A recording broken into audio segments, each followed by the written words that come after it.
దీపావళి మొదలుకొని నెల రోజుల పాటు కార్తీక మాసం ఉదయం సాయంత్ర కాలాల్లో దీపాలను వెలిగిస్తే ఉత్తమమైన ఫలితాలు లభిస్తాయి, ఉత్తమ లోకాలు లభిస్తాయి.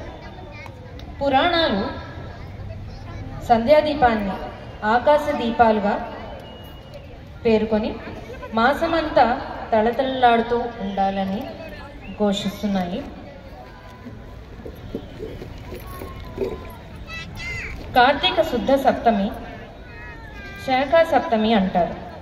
ఈ పవిత్ర దినాన బిల్వదళాలు, పద్మాలు, తామర తూళ్లతో అర్చన చేస్తే అష్టమి నాడు గోవులను పూజిస్తారు.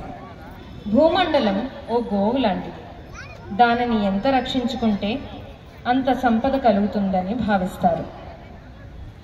తదుపరి మరొక నృత్య కార్యక్రమం వీక్షిద్దాం.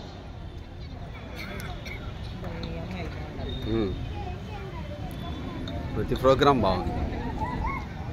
పరమేశ్వరుడు